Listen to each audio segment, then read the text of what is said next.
Hello guys, welcome to my channel. My name is Adora. So I got this email from someone on YouTube, and the person was actually asking a direct question. She said to me she would like to relocate to the UK, but she wants to know what it's going to be like, or rather what the experience is going to feel like relocating to the UK with her kids as a single parent. Now, to be very honest with you, in my own humble opinion, I would say that even in situations where a couple living with their children here in the UK or maybe in the US, wherever it is you want to relocate to, it is not easy. Like, even when you have the daddy and the mommy taking care of the kids at home, sometimes you still have some minor challenges here and there. Now, how the couples usually run their homes is that, for instance, if the man has to go to work today, the kids will have to be at home with their mom. Their mom takes care of the children. Whenever the mom is going to work, the kids will have to be with the father. So they take turns like that to look after the children. That is the only way you can escape the crazy childcare costs, honestly. Because if you decide you want to pay for childcare for one child alone, that is ridiculous. Now imagine when you're coming in with 2 or 3 kids, that's the whole of your salary, your monthly wages gone. That is without even paying other bills and other things. So sometimes it is people hardly discuss that issue of childcare because it's way over the roof.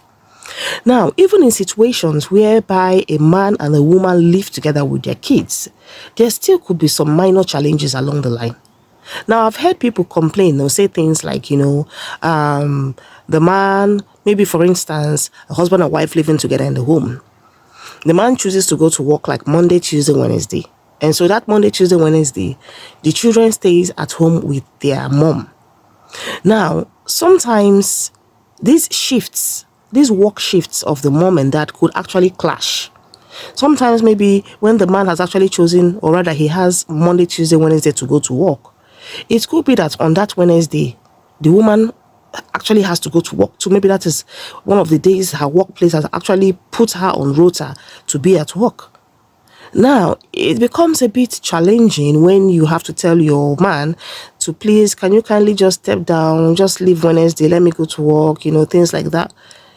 He might do it the first time, second time, but the third time, is it always easy for your partner to drop or rather step down, leave their job or leave their work, or cut down the number of days they do a week for you to go to work? That's it. I've also heard a story of a friend of mine who says that sometimes she goes to work in the morning, comes back at night. Her husband's supposed to be going to work at night. Maybe the husband does the night shift, and she's running to get home and she's stuck in traffic.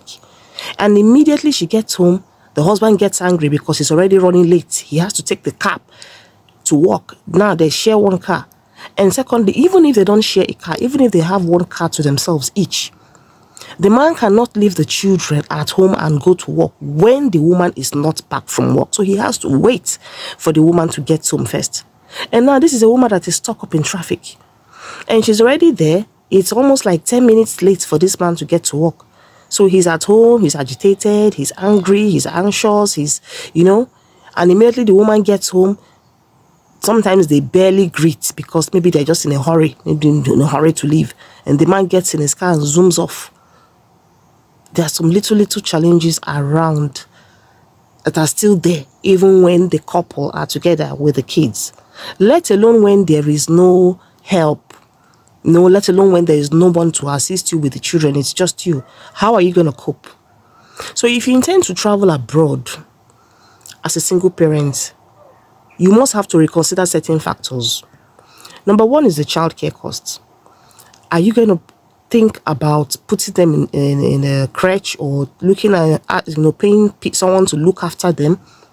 Now, if you're asking for a professional help, it costs a lot of money. It costs a lot of money to actually put them in a professional, like a childcare center. And then you have to pay for 1, 2, or 3 kids, depending on how many you've got.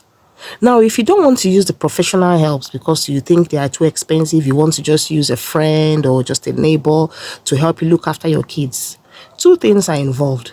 These friends or neighbors you are employing to look after your children, they are not professionals.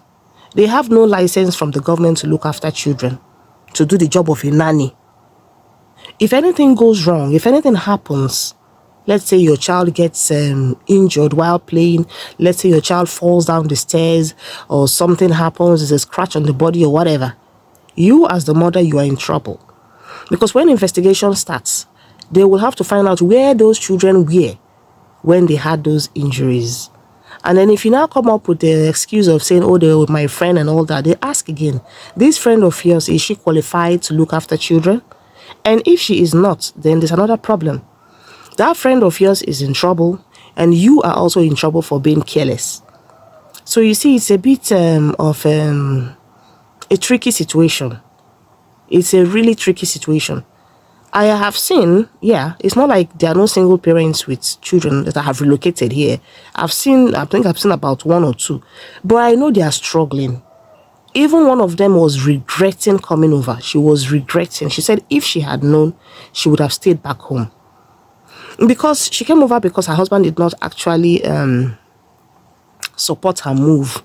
The man said he wasn't prepared. It's not like he's not interested in traveling out, but he had a good job, and he just felt it was too early for him to move. He had this good job, he just got promoted, so he just felt like he hasn't even enjoyed his promotion yet, and then he's just going to quit and relocate abroad. So he wasn't in support of the whole relocation move.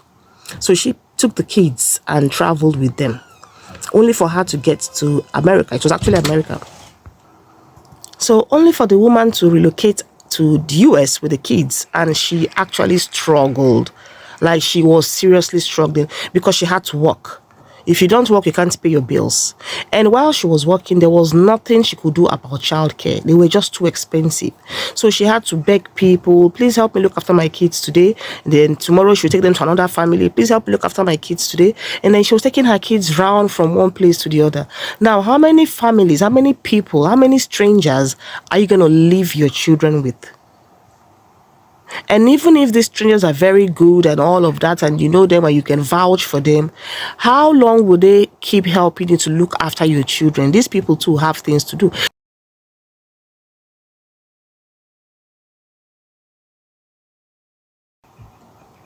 You know, so these are the kind of questions you should ask yourself. These are the kind of things you should consider. Because life here abroad, life here in diaspora is not like it is back home, where you have family, aunts, uncles, cousins, grandma, everybody around to help you. Here, even the families people have here, they're all busy trying to make a living. So nobody will actually have time to leave what they are doing just to look after your children for you, especially when they are not even being paid for it. So before you travel out as a single parent with children, you should weigh the pros and cons. Thanks for watching.